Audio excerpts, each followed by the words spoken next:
Morning. Welcome to Works of Art. It's a couple days into December here. It is 19 degrees outside, so I'm going to hang out in the basement here this morning and unpack this generator that's going to go over at the shop. Follow along. Okay, already have the box opened up. Got these things.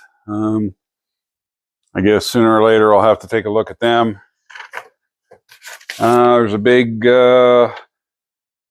warning here that says before starting, remove the, what are they called? Shipping brackets from the engine.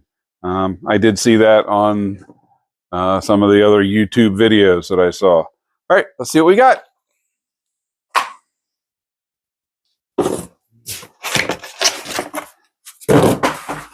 Ooh, let's see here.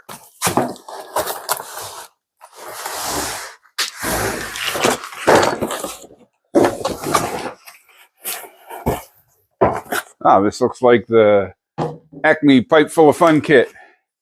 Got some wheels. Got some more cardboard.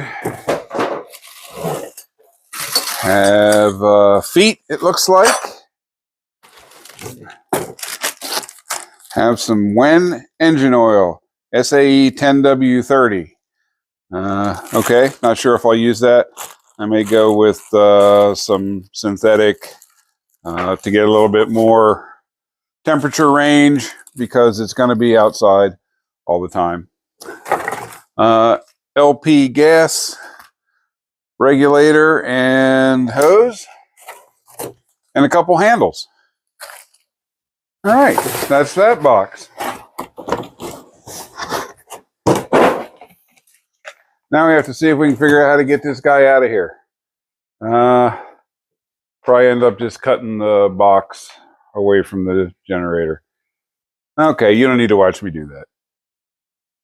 Well, that's one heavy mamba jamba. Got it out of the packing, out of the bag. Have battery there. LP. Selector switch, ignition key, 12 volt, 120. Not sure what that one is, 240 maybe. And then the 30 amp and a 240 50 amp.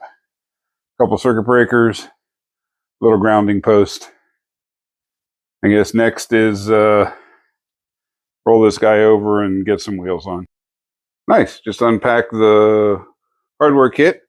Comes with a wrench with a 15, 13, 10, and an 8 millimeter. And then feet and all the hardware to put the feet and the wheels on.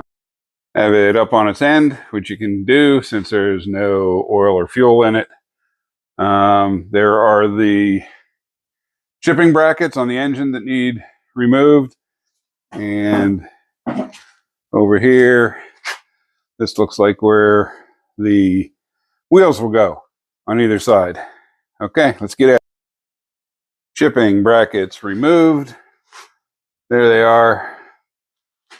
You need a 10 and a 13 millimeter for these. And I just zipped these out with an 8 millimeter and I just held the nuts with my fingers. They weren't that tight. I think the nuts on those 8 millimeter head bolts are 10 millimeter. All right, onto the wheels. Super simple on the wheels. The pin goes to the outside.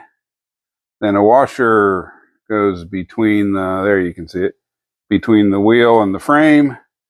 And then a hitch clip on the inside. Do that on both sides. I kind of like these wheels. They look like they're plastic, but they're actually a rubber wheel. So should hold up fairly well. Let's get the, again, super easy on the feet. The feet just have two studs on them, go through pre-drilled holes in the bottom of the frame, stick a couple nuts on, tighten them up with a 13 millimeter. Simple, pimple.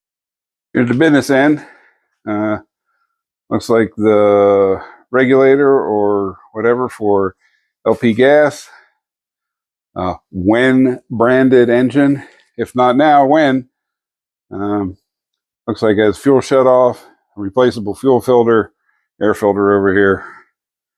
Oh, looks like a pretty decent unit. We're going to find out. All right, handles on, easy peasy. There's a bolt, 2 bushings that go on the inside of the handle, and a nut on the other side. If you use the provided wrenches, they're pretty smart. One is a 12 millimeter, one's a 13 millimeter, and they put those on 2 different wrenches. Bright people. Yeah, 6.6 gallon gas tank, has a fuel gauge, has an air vent, has problems, questions, call 1-800-DON'T-KNOW. Well, that's about a 15-minute installation. Very simple to move around.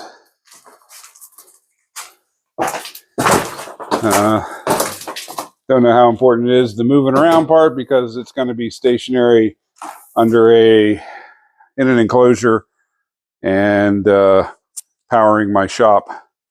So, all right, gonna see what oil I have here. Maybe get some oil in it today. Also need to connect the battery when the time comes. But we're about done for now.